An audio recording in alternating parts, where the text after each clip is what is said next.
नमस्कार दोस्तों, आज की खबरों में आप देखेंगे कैसे भारत और जापान की दोस्ती ने रणनीतिक साझेदारी का नया अध्याय शुरू किया है। आखिर गूगल वॉलेट का नया फीचर लोगों के लिए कितना काम आसान करेगा, ये देखना होगा। तो दोस्तों, आज है 3 जुलाई 2026 दिन शुक्रवार। हिंदी पंचांग के अनुसार आज है आषाढ़ माह के शुक्ल पक्ष की तृतीया तिथि। चलिए शुरू करते हैं आज की पहली खबर की ओर। दोस्तों, फ्रांस की मशहूर एरोस्पेस कंपनी फ्लाइंग व्हेल अब भारत में अपना मैन्युफैक्चरिंग हब बनाने जा रही है। इसको लेकर कंपनी के प्रतिनिधियों ने वित्त मंत्री निर्मला सीतारमण से मुलाकात की। अगर ये परियोजना आगे बढ़ती है तो भारत में नई तकनीक आगे आएगी, निवेश बढ़ेगा और लोगों के लिए रोजगार के नए अवसर पैदा होंगे। चलिए दोस्तों, अब बढ़ते हैं अगली खबर की तरफ। प्रधानमंत्री नरेंद्र मोदी ने घोषणा की है कि जापानी निवेशकों को भारत में और ज्यादा अवसर देने के लिए जापान बिजनेस वीक का आयोजन किया जाएगा। सरकार का कहना है कि इससे भारत और जापान के बीच व्यापार, निवेश और नई कंपनियों के आने की रफ्तार और तेज होगी। अब बात करते हैं टेक्नोलॉजी से जुड़ी एक खबर की। केंद्रीय मंत्री डॉक्टर जितेंद्र सिंह ने कहा है कि आर्टिफिशियल इंटेलिजेंस यानी एआई का इस्तेमाल हमेशा इंसानी समझ और जिम्मेदारी के साथ होना चाहिए। उनका मानना है कि अगर तकनीक का सही तरीके से उपयोग किया जाएगा तो विकसित भारत 2047 के लक्ष्य को हासिल करना और आसान हो जाएगा। चलिए अब रेलवे से जुड़ी एक खबर देखते हैं। भारतीय रेलवे ने राउरकेला और बोंडा मुंडा रेल खंड पर 135 करोड़ रुपए की रेल फ्लाईओवर परियोजना की मंजूरी दे दी है। इस परियोजना के पूरा होने के बाद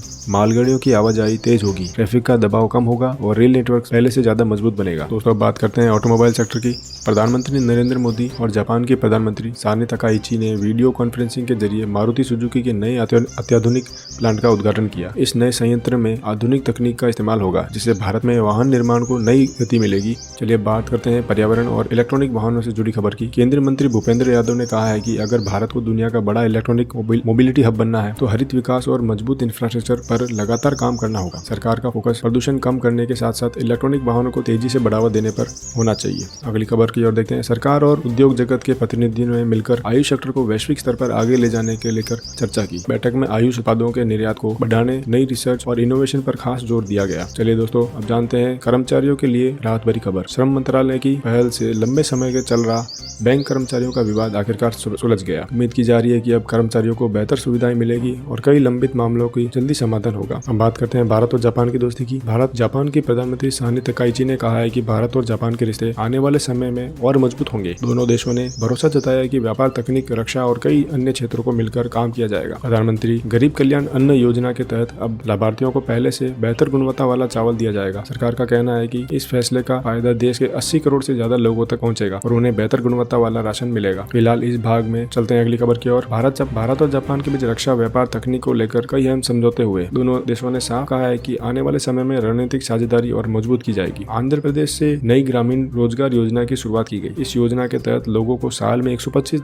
दिन तक का रोजगार देने का लक्ष्य रखा गया, जिससे गाँवों में रोजगार के नए अवसर बढ़ेंगे और लोगों की आय में भी सुधार होगा। कर्नाटक के बेंगलुरु में हुए खदान दुर्घटना पर प्रधानमंत्री नरेंद्र मोदी ने गहरा दुख जताया। उन्होंने हादसे में जान गंवाने वाले लोगों के परिवार के प्रति संवेदना व्यक्त की और घायलों के जल्द स्वस्थ होने की कामना भी की। असम सरकार का मत्स्य पालन और डेयरी सेक्टर को तेजी से आगे बढ़ाने की तैयारी में जुटी है। केंद्र और राज्य सरकार मिलकर नई योजनाओं पर काम कर रही है, जिससे किसानों और पशुपालकों की आमदनी बढ़ने में मदद मिलेगी। एफएसएसआई ने रेड बुल, पेप्सिको, कैंपा समेत कई कंपनियों को एनर्जी ड्रिंक के दावों को लेकर नोटिस भेजा है। अब इन कंपनियों के लेबल और विज्ञापनों की जाँच होगी ताकि ग्राहकों तक सही जानकारी पहुँच सके। भारतीय शेयर बाजार लगातार तीसरे दिन बढ़त के साथ बंद हुआ। सेंसेक्स 579 अंकों के शानदार तेजी के साथ बंद हुआ, जबकि निफ्टी 24,175 पर पार हो गया। मंगोलिया में चल रहे खान क्वेस्ट 2026 सैन्य अभ्यास में भारतीय सेना की खूब सराहना हो रही है। विदेशी सैनिकों ने भारतीय जवानों की मेहमान नवाजी, अनुशासन और पेशेवर अंदाज की जमकर तारीफ की है। चलिए अब निवेश की बात करते हैं। अदानी ग्रुप ने ओडिशा में 1.08 लाख करोड़ रुपए का बड़ा निवेश करने जा रहा है। इस परियोजना से राज्य में उद्योग को बढ़ावा मिलेगा और करीब 35,000 लोगों के लिए रोजगार के नए अवसर भी पैदा होंगे। प्रधानमंत्री नरेंद्र मोदी ने कहा है कि जापान की प्रिसीजन टेक्नोलॉजी और भारत की सॉफ्टवेयर क्षमता मिलकर आर्टिफिशियल इंटेलिजेंस के क्षेत्र में नई क्रांति ला सकती है। इससे दुनिया भर में नई तकनीकों के विकास को भी गति मिलेगी। गूगल वॉलेट में नया फीचर जोड़ा गया है। अब जीमेल में मौजूद खरीदारी के रसीदों के आधार पर आप अपने पार्सल की ट्रैकिंग सीधे वॉलेट ऐप में देख सकेंगे, यानी डिलीवरी का पूरा अपडेट एक ही जगह पर मिल जाएगा। वेनेजुएला में राहत कार्य कर रही भारतीय मेडिकल टीम की वहां के लोगों ने जमकर तारीफ की। भूकंप पीड़ितों ने कहा है कि भारत की मेडिकल सेवाएं और डॉक्टर का सहयोग उनके लिए बड़ी मदद साबित हुई। तो दोस्तों, आज के लिए इतना ही। कल फिर मिलेंगे, तब तक के लिए जय हिंद, वंदे मातरम।